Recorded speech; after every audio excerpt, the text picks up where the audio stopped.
चलिए आज बात करते हैं एक ऐसी कहानी की जो ये साबित करती है कि सपनों में वाकई कितनी ताकत होती है। ये कहानी है अंशुप्रिया की। उनकी जिंदगी मुश्किलों से लड़ने और सही रणनीति के साथ मेहनत करने का एक जीता जागता सबूत है। जरा सोचिए, ये सवाल सुनने में ही कितना नामुमकिन सा लगता है ना? लेकिन अंशुप्रिया की पूरी कहानी इसी एक सवाल का जवाब है। ये दिखाती है कि कैसे बड़ी बड़ी चुनौतियों के बावजूद भी बड़े सपने सच किए जा सकते हैं। तो कहानी की शुरुआत होती है बिहार के एक बहुत ही छोटे से गांव से, जहां अंशुप्रिया पली बढ़ी। ये ऐसी जगह थी जहां बड़े सपने देखना ही अपने आप में एक बहुत बड़ी बात थी। देखिए, एक तरफ थी उनकी असलियत, एक छोटा सा गांव जहां बिजली का आना जाना लगा रहता था और घर की आर्थिक हालत भी कुछ खास अच्छी नहीं थी। और दूसरी तरफ था एक बहुत बड़ा सपना, आईएएस ऑफिसर बनने का। मतलब उनकी हकीकत और उनके सपने के बीच जमीन आसमान का फर्क था। तो सवाल ये उठता है कि उन्होंने ये फासला तय कैसे किया। उनका रास्ता मुश्किलों से भरा हुआ था, जहां हर दिन एक नया संघर्ष उनके सामने खड़ा होता था। उनकी जिंदगी सिर्फ किताबों तक ही सीमित नहीं थी। उन्हें घर के सारे काम भी संभालने पड़ते थे और साथ ही अपने छोटे भाई बहनों को पढ़ाना भी पड़ता था। पढ़ाई के लिए वो जो भी वक्त निकालती थी, वो दिन भर की इन जिम्मेदारियों से जैसे चुराया हुआ वक्त होता था। और ये तस्वीर, ये सिर्फ एक तस्वीर नहीं, बल्कि उनके संघर्ष की असली पहचान है। सोचिए, जब गांव में बिजली चली जाती तो वो दिए की टिमटिमाती रोशनी में घंटों पढ़ाई करती थी।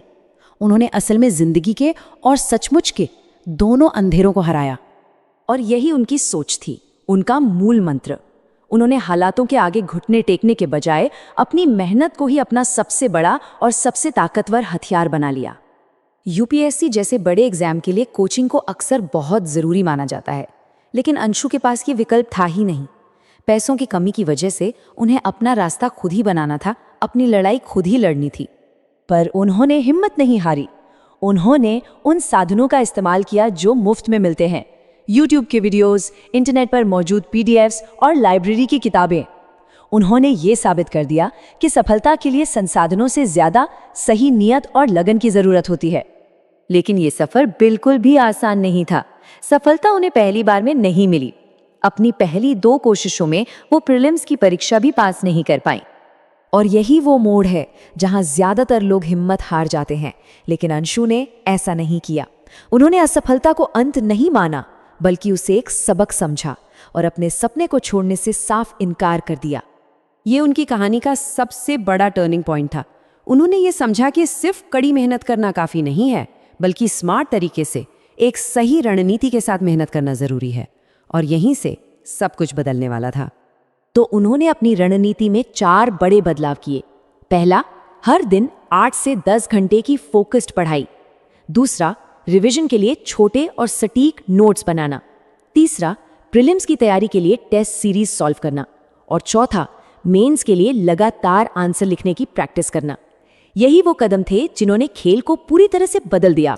उनकी इस नई रणनीति और उनकी अटूट लगन का नतीजा अब दुनिया के सामने आने वाला था। ये उनकी कहानी का वो हिस्सा है जहां सालों की मेहनत आखिरकार रंग लाई।